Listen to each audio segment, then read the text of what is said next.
Hey, welcome to part 4. Look for an orientation. Look for an orientation. This is in the series Better Swimmer or Calmer Waters.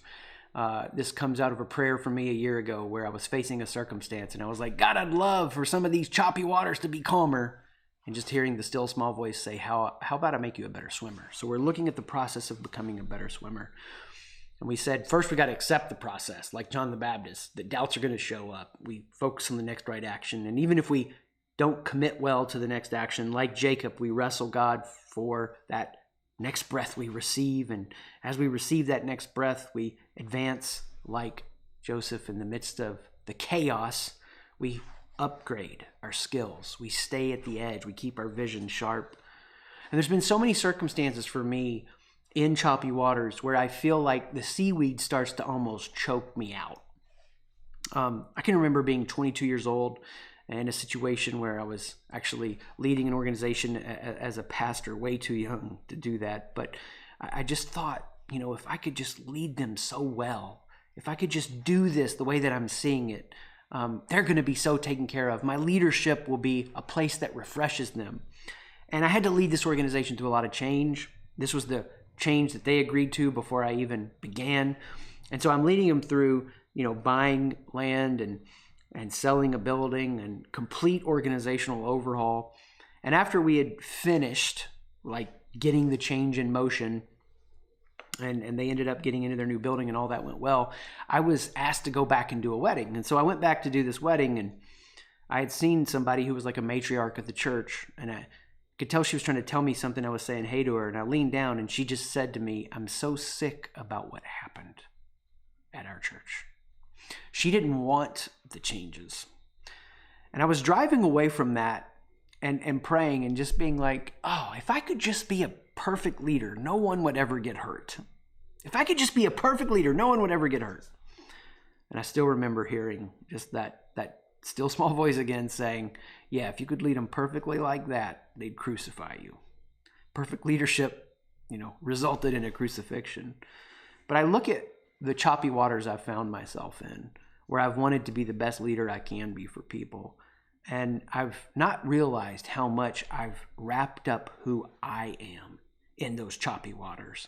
That rather than having a calm, clear orientation, that so often the center can drift in a way that I'm leading for what I can get out of it, so that I can feel good about myself as a leader more than what I give to it.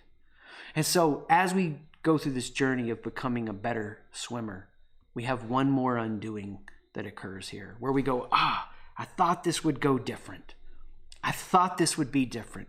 I had this vision, I had this ambition, I'm going after it, and now I'm in choppy waters. I thought this would not go like it's going. And what happens when that starts to occur is we want to run from a place that we need to be. We want to get out of that choppy water. We want to get out of that wilderness. But like the Spirit led Jesus into the wilderness, we've been led into these choppy waters. And the wilderness and the chaos, water represents chaos in Scripture. The wilderness and the chaos doesn't mean I messed up. I'm here to grow and transform.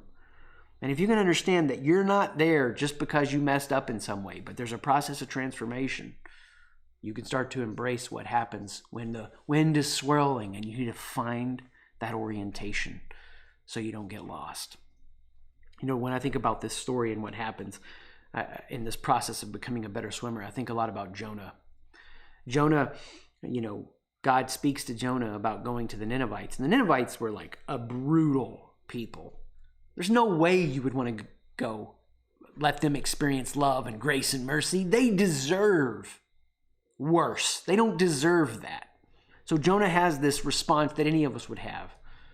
Any of us that would be disgusted by the whatever people group or person we would think of as terrible.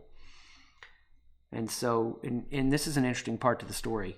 The Ninevites worshipped a fish god and goddess. We're going to come back to that in a minute. So Jonah has happened to him what happens to a lot of us when we are in choppy waters. He gets in a bad spot. He moves from really caring about people to being bitter. We don't need to save them. We don't need to help them. He moves from really a calm sense of mission to anger. And you see this in all the story. And he moves from being willing to pay a price and sacrifice for the vision God had given him to a place of dread. He's just avoiding it at all costs. And these are the marks of how you know that the choppy waters have caused you to lose your edge, and you're not leading for your impact. You're not leading for what you can give to it. You're leading for what you can get out of it. You're leading for your validation. You start to relationally become bitter. You start to get angry, and you start to be you dread. You're not willing to pay the price. And it may be massive bitterness and massive anger and massive dread, or mild. Let it wake you up wherever you are. But what happens for Jonah is he runs from this place that he needs to be. And as he runs from this place he needs to be, he's wrestling, like we see that happens for us in the choppy waters. He's fighting against what's going on. And he actually, in a conversation with the boat that he's on, as he's going the opposite direction he should be, says, hey, this is because of me. That's why this is happening.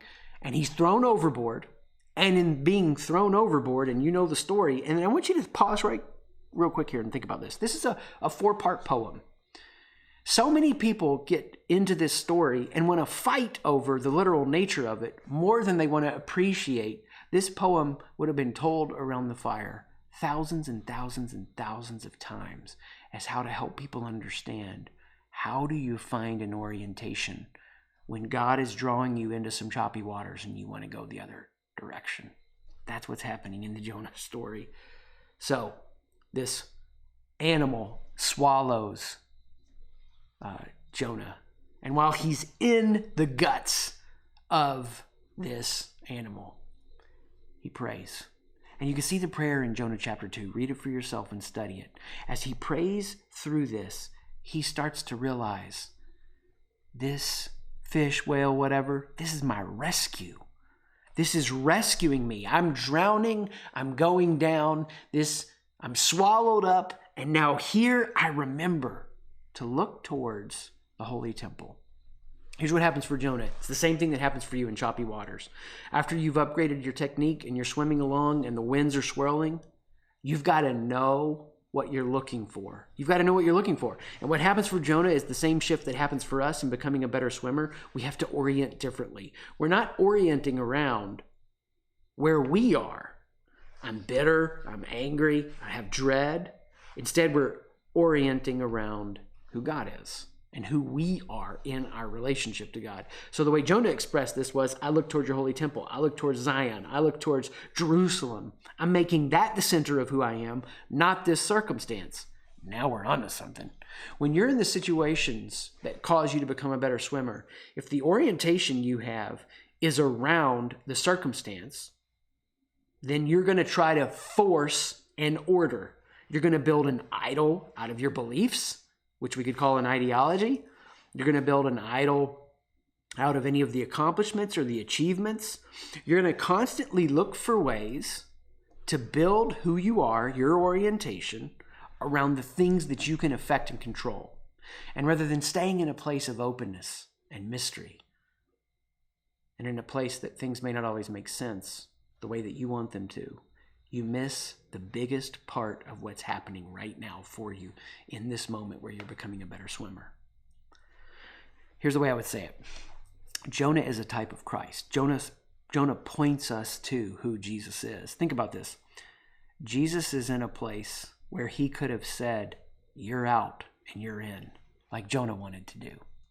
Like as a pastor when I was young and I'm like trying to create change and there's them and there's us. And they're against this change, and that's them, and this is us. There is no them and us. We're all on this path, and this is why you see the compassion of Jesus saying, look, I want to gather you like a hen would gather chicks under his wings. And yes, he's talking about the people of Israel, but we know also, too, what he kicked off, what he communicated is this is for everybody. So where Jonah is wanting to not do that, Jesus is saying this is for everybody. And in the swirl, there's got to be a better way. In the seaweed choking Jonah out, I don't want to go to the Ninevites. You see Jesus wrestling in prayer. Can there be a better way? Can there be a better way? I don't want to do this. The Garden of Gethsemane, this agonizing prayer, but he surrenders. And we see this moment where everything shifts. A new center to reality occurs, where the human and divine meet on the cross. And of course, the resurrection shows us now the Logos has been embedded forever in a transformed humanity. Jesus the Christ shows us who we can become. The sign you're looking for in your choppy waters to be a better swimmer is, what are the circumstances that are waking you up, that are giving you a little bit of reprieve so you can find your center, Jesus. You can find your New Jerusalem. You can look to who you are in God, in Christ, and let that enliven the vision that you'll pay a price for. Let that calm the anger as you move forward with focused purpose, and let that shift the bitterness to caring as you go wherever the storm is taking you. I don't know why all the circumstances play out in our lives the way they do. And oftentimes the writers in these poems recorded stories from their perspective. And you see that in Jonah's, read the story, him thinking this is all from God. The good and the bad of, if you live good, good things happen. If you live bad, bad things happen. Look, the book of Job totally deconstructs that idea. But what I can tell you is this. Sometimes we're praying for God to deliver us, and he's like, I sent you the boat. I sent you the helicopter. What is happening right now that makes you feel swallowed up, but is keeping you from being choked by the seaweed? There is your invitation to find Jesus as your sign. That it's going to be okay. You're going to become a better swimmer. Keep going back to Christ as your orientation in the midst of the choppy waters. Peace.